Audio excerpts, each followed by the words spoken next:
കടുത്ത ചതുഷ്കോണ മത്സരത്തിനാണ് ഇക്കുറി കോട്ടയം ജില്ലാ പഞ്ചായത്ത് ഡിവിഷനിലെ പൂഞ്ഞാർ സാക്ഷ്യം വഹിക്കുന്നത്.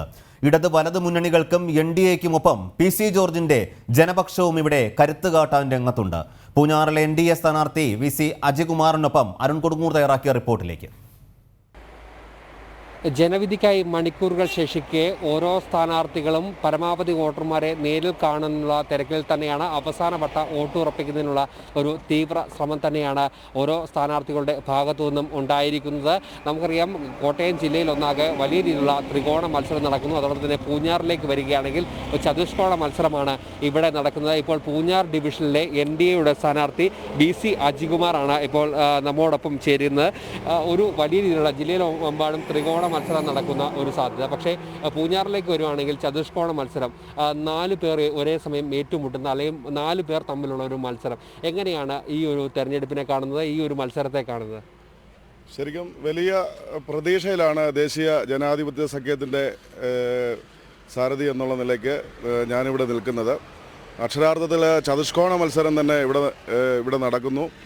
അപ്പം ഇതിനകത്ത് ഞാൻ മനസ്സിലാക്കുന്ന ഒരു ജനങ്ങൾക്കിടയിൽ വലിയൊരു മാറ്റം വരണമെന്ന തരത്തിലുള്ള വലിയൊരു ആഗ്രഹം, വലിയൊരു അഭിപ്രായം, അങ്ങനെ ഒരു കാര്യമാണ് ഇവിടെ ഈ മണ്ഡലത്തിനെ സംബന്ധിച്ച് ഞാൻ മനസ്സിലാക്കിയത്. കാരണം ഈ കോട്ടയം ജില്ലയിലെ 22 ഡിവിഷനുകളിലെ ഏറ്റവും വിസ്തൃതമേറിയ ഒരു പ്രദേശം ആണ് പൂഞ്ഞാർ ഡിവിഷൻ. ഈ പൂഞ്ഞാർ ഡിവിഷനിലെ ഈ ടൂറിസം സാധ്യത വളരെയുള്ള ഒന്ന് വാഗമണിനോട് ചേർന്ന വഴിക്കടവ്, ഇല്ലിക്കക്കല്ല്, ഇലവീഴ പൂഞ്ചിറ, അതേപോലെ തന്നെ അയ്യൻപാറ, അങ്ങനെയുള്ള അതേപോലെ തന്നെ മാർമല അരുവിയ, അങ്ങനെ ആയിരക്കണക്കിന് ആളുകൾ ദിവസേന ഈ ടൂറിസവുമായി ബന്ധപ്പെടുന്ന ഒരു പ്രദേശമുള്ള ഈ ഡിവിഷൻ ടൂറിസം ആ പ്രൊജക്റ്റുകളൊന്നും തന്നെ ഇവിടെ വന്നില്ല എന്നുള്ളത്, ഇവിടുത്തെ അടിസ്ഥാന വികസനം ഈ ടൂറിസം മേഖലയിൽ ഒന്നും നടന്നില്ല എന്നുള്ളത് വലിയ ഒരു പോരായ്മയായിട്ട്, വലിയ ഒരു അമർഷം എന്നുള്ള നിലയ്ക്ക് ജനങ്ങൾക്കിടയിൽ തങ്ങി നിൽക്കുന്ന ഒരു പ്രദേശമാണ് ഇവിടെ.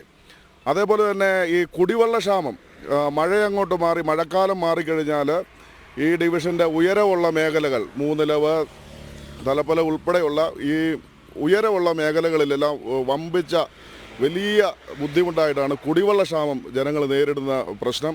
ആ കുടിവെള്ള ക്ഷാമത്തിന് നാളിതുവരെ യാതൊരുവിധ പദ്ധതികളും ഇല്ല എന്നുള്ളത് ഒരു യാഥാർത്ഥ്യം.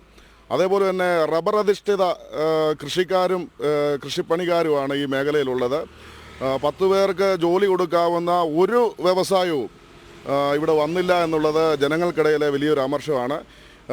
ശരിക്കും നരേന്ദ്രമോദിജിയുടെ ഈ കിസാൻ സമ്മാൻ നിധി അടക്കം പ്രചരണങ്ങളിലെല്ലാം തന്നെ ഈ നരേന്ദ്രമോദി സർക്കാരിൻ്റെ വികസന നേട്ടങ്ങൾ ഇത് ഊന്നിയാണോ നിങ്ങളുടെ ഈ ഒരു പ്രചരണ പ്രവർത്തനങ്ങളെല്ലാം? തീർച്ചയായിട്ടും ഭാരതീയ ജനതാ പാർട്ടിയെ സംബന്ധിച്ചിടത്തോളം ജനങ്ങൾക്കിടയിൽ നരേന്ദ്രമോദി ഫാക്ടർ ഇവിടെ ഒരു വലിയ ഘടകമായിട്ട് തന്നെ നിൽക്കുകയാണ്.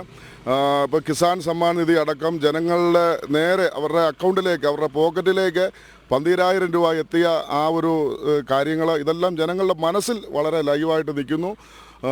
ഒപ്പം ഈ വികസന വിരുദ്ധമായിട്ടുള്ള ഇടത് വലത് മുന്നണികൾ അവർ ഈ കാലങ്ങളോളം ഈ മണ്ഡലത്തെ പ്രതികരിച്ചപ്പോൾ ഇവിടെ അടിസ്ഥാന വികസനം കൊണ്ടുവരാത്തതിനെ സംബന്ധിച്ചുള്ള BJPയുടെ ചർച്ചകൾ ഇവിടെ ജനങ്ങൾക്കിടയിൽ വലിയ സ്വാധീനം ചെലുത്തി എന്നുള്ളതാണ് ഞാൻ മനസ്സിലാക്കുന്നത്.